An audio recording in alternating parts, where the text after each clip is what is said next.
Hey everyone, and welcome back to the channel. And after the awful events that took place last week, I just wanted to provide my brief views surrounding the conversations that inevitably have swirled around Islam and how the famous tagline that gets associated with it, calling it the religion of peace, gets called into question. Now, when you read the reports that have been out so far about the attacker, he was apparently a newly Christian convert, which has been immediately denounced by a lot of people as being fake and just a way of gaining access to the target. And which I don't disagree with at all. I mean, I don't know the person's heart, so we don't know. The person's dead now. But I do believe that is true. I don't believe that person was a convert for the reason which other people convert to.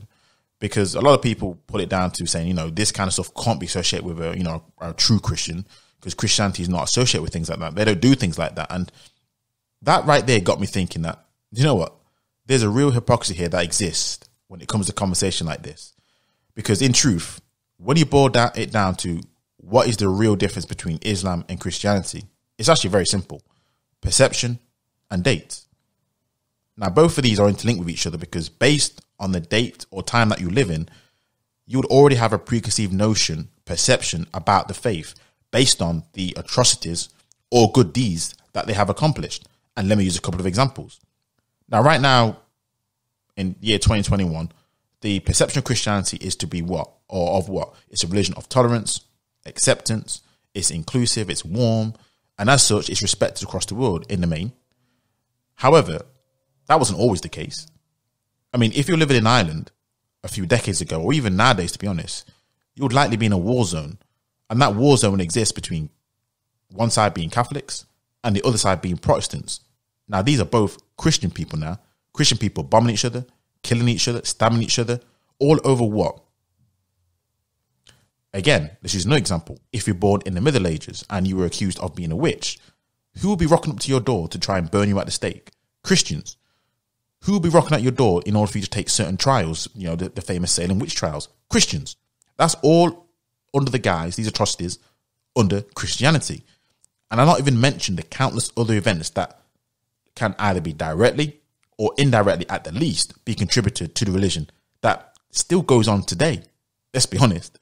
But right now, the prime focus is based on Islam and based on the attacks that have taken place under the guise of the faith. And with the media nowadays, the circus that it brings, it adds more weight. It changes the perception of what it is on a lot of people's minds in comparison to if this was, again, over 100 years ago. And you already know what the media does with people's belief system, perceptions. For a lot of people, perception is reality. Even though, let's be honest, if you look at the people who commit these crimes, it's a small minority. But that's not how people view it. They view it as all of it's the same. That's not how they see things. And it's not as if when it comes to Islam, this faith has been around for, just the last 20 years. It's not like it's a newly built faith. This has been going on for centuries in terms of the faith being established. But it just goes to show you how our views change based on what time that you live in. And if you really want to do this, which I hate doing, which is a counter game of who's worse, who's done the worst atrocities, Christians really have no place to be talking about the religion. This ain't no religion of peace. This ain't this. Because I'm sorry, if you want to do a counting game, Christians will still come way out on top in regards to the atrocities that have been created under the guise of Christianity. It just is what it is. And before I finish up, I just wanted to leave with this thought because, again, I said this earlier on in the video, but what I found is that whenever someone does something bad and they're a Christian, we never really take what they do as a negative against the Christian faith. We say that's not Christian-like. That's not something that we can associate with the faith. And I'm like, okay, cool. So therefore then, can we not say the same thing about people who do these evil things in the name of Islam? Is that not the same thing? And if that is not the case, my question is, so who do you hold accountable? Do you hold the faith accountable, or do you hold the person who committed the crime to be accountable? So that's my thoughts for today. Let me know your thoughts in the comment section. Until next time, I'm out.